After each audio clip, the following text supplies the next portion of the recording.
Jack Folks di'r enw, dwi'n rhan o prosiect EIP Cymru.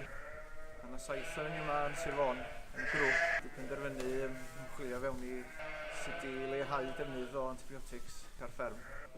Da ni wedi cychwyn drwy sbio fewn i rations y defaid ac test y gwaed y defaid i ni siŵr bod i'w nutrition yn iawn o cychwyn cyntaf.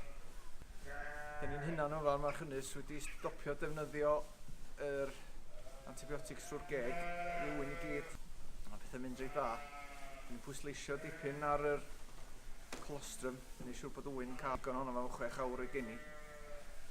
Ac yn llnau bob un pin rhwng bob un dafad ac yn diheintio efo calch. Ac yn monitro faint o watery mouth a cases o'r scores da ni'n gael ar ffarm. Mae cyllid yr EIP yn talu amdan nutritionist Kate Phillips a'r vet Kate Hovers i orchwilio'r prosiect.